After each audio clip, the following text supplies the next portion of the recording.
In my dreams. The eye scanner pierced her eyes with a blinding light, seconds before an artificial voice echoed through the doorway.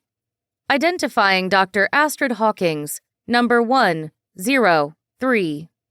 The doctor smiled as the door sliced open, welcoming her once again.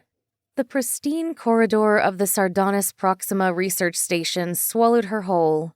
Circular and impossibly symmetrical, it was a sterile expanse, seemingly devoid of life. Following the eye scan, a warm light washed over her, revealing the routine corposensorial analysis. She stood stock still, the Federation's meticulous training ingrained in her every fiber. Patience was paramount in these tedious identification procedures, particularly aboard this antiquated station, the lone sentinel of the planet below. Suddenly, a holographic projection materialized beside the engineer, casting an ethereal blue glow on the otherwise clinical corridor. The translucent figure began to take form, and soon she was standing next to a mirror reflection of her own image. She was tall, but didn't carry herself well. She had obviously spent too much time in front of a control panel, but her figure was accentuated by the snug jumpsuit she wore, a garment that clung to her form with purposeful practicality. The uniform, a utilitarian ensemble in high white that blended with the aesthetic of the walls and corridors, as if to almost make the workers invisible.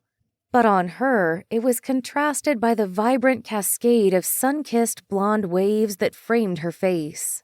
Stray locks escaped the disciplined knot at the nape of her neck, adding an untamed allure to her dressed-down appearance. Despite the functional nature of her attire, there was an undeniable attractiveness, her confident stance revealing a self-assured demeanor that transcended the constraints of the station's demure surroundings.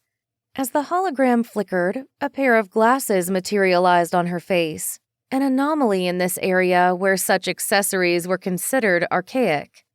The frames, however, did not distract from her attractiveness. Instead, they lent her an intellectual charm, the juxtaposition of sophistication and simplicity enhancing her enigmatic appeal.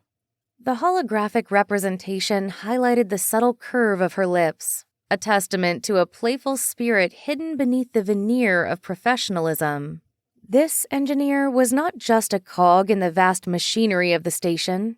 She was a fusion of grace and capability, an embodiment of beauty intertwined with the complexities of technology. The hologram vanished as the scan concluded, leaving only the woman and the empty corridor once more. Were it not for the months of tedium endured in her office job, she wouldn't have volunteered for this role at all.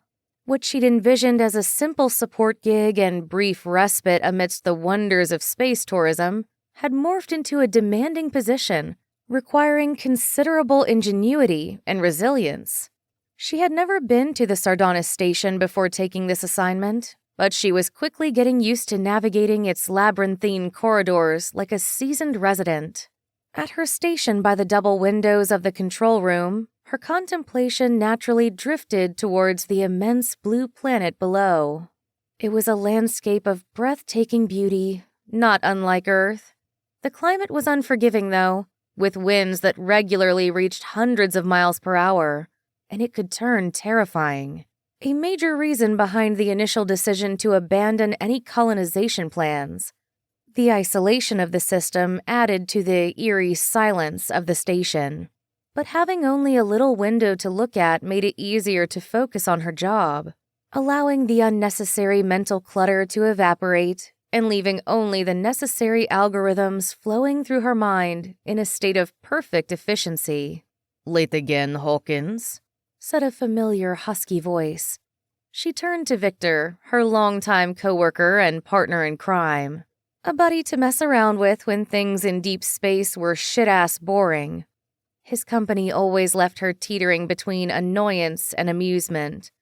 Of course, his imposing stature did nothing to alleviate the situation. Towering like a redwood, his V-shaped physique and vibrant smile framed by dark hair and thick eyebrows commanded attention.